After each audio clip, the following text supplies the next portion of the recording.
Hello नमस्ते स्वागत छ यहाँहरूलाई गेक इन्फोमा। भिडियो सुरु गर्नुभन्दा पहिले यदि मेरो च्यानलमा नयाँ हुनुहुन्छ भने please subscribe my channel and press the bell icon. यस भिडियोमा म हजुरहरूमा आज यस्ता एन्ड्रोइड टिप्स एन्ड ट्रिक्सहरू सेयर गर्नेछु जुन टिप्स एन्ड ट्रिप्सहरू हजुरहरूलाई याद हुन बिल्कुलै जरुरी छ।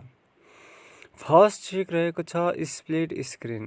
स्प्लिट स्क्रिन यदि हजुर एउटै स्क्रिनमा दुईवटा काम सँगै गर्न चाहनुहुन्छ भने स्प्लिट स्क्रिनको युज गर्न सकिन्छ।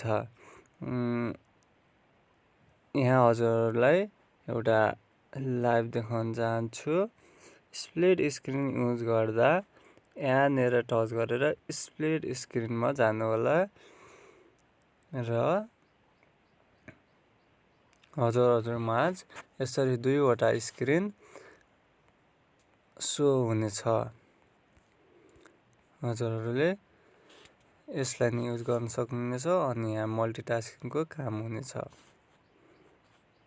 नेक्स्ट टिप रहेको छ यदि हजुरहरू युट्युबमा इङ्ग्लिस मुभी वा स्पिचहरू सबटाइटलको साथ हेर्नुहुन्छ भने त्यस सबटाइटलको फन्टको साइज र कलर चेन्ज गर्न सक्नुहुन्छ। यदि हजुरहरूलाई त्यसको साइज चेन्ज गर्नु छ भने सेटिङमा जानुहोस्,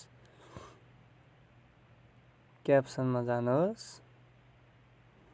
अनि यहाँ देख्न सक्नुहुन्छ क्याप्सनलाई अन गर्नुहोस्, ल्याङ्ग्वेज चुज गर्न सक्नुहुन्छ, different ल्याङ्ग्वेजहरू।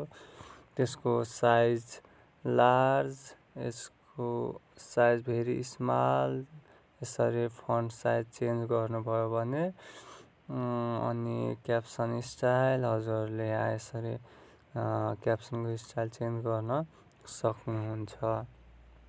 Thank you for watching this video.